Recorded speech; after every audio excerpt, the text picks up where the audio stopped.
I sold a brand of firearms to somebody, and somebody called us from Tampa and said, "Hey, do you have this gun?" And I was like, "Yeah." I'm like, "Well, what do you think of it?" I'm like, "It's this gun." I'm like, well, that's a really great way of saying it. I'm like, "Look, if you're gonna come to my store, buy a Glock, buy a Sig, buy a Staccato."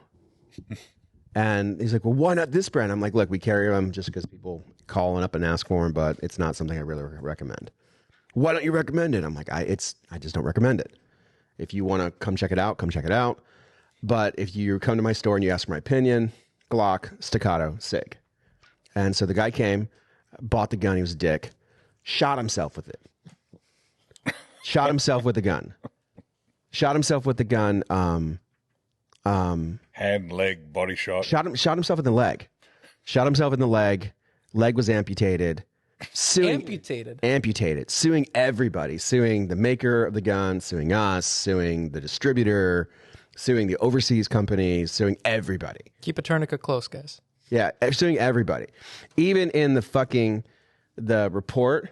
In the report, it says he pulled the trigger. Right, and still, like they're taking it all the way, because allegedly, like in cases like this, there should be something extra safe. Like you should have a safety on the gun, or there should be a note that says, "Don't pull the fucking trigger" on the box. Something like that's how these things work. But so when it happened, and this is a couple years back, it's been going on for a while.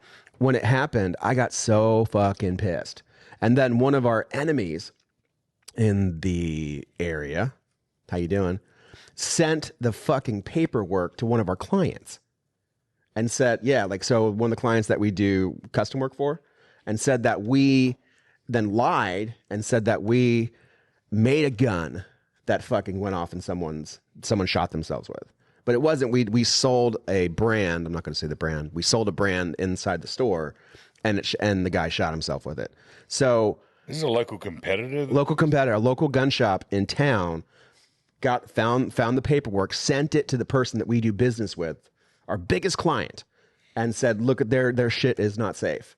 And then it got around for a while that our stuff wasn't safe, and so I, in typical fashion, got really, really fucking pissed. And I called everybody I knew in the industry, and said, all right, God damn it, I want to fucking go to war. And like, I wanted to go to war with the manufacturer. Like, I wanted them to announce shit that we had nothing to do with it and stuff. And every industry person I talked to, every person said, shut the fuck up.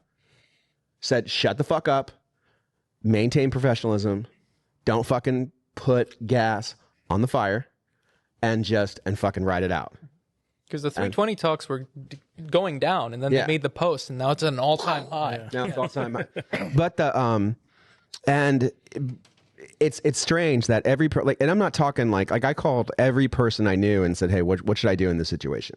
Because I was shocked. I was like, when you get sued, it's a shocking fucking thing. You know what I mean? And it's but thankfully, like the brand who was involved, they indemnified us and said we are not at fault, and they said that, and they're taking care of all the legal things. Like, so I don't have like a pony in the fight. Like, I'm just involved in it nowadays. But it's interesting how every industry person who was involved, who I talked to, like everybody who I know, I'm like called up, hey, what do you think of this? Hey, what do you think? And every person should shut the fuck up. Don't fucking freak out. Don't freak out. Don't be a little bitch about it. And they do the exact opposite. It's 6 hour, right? The best thing they could have done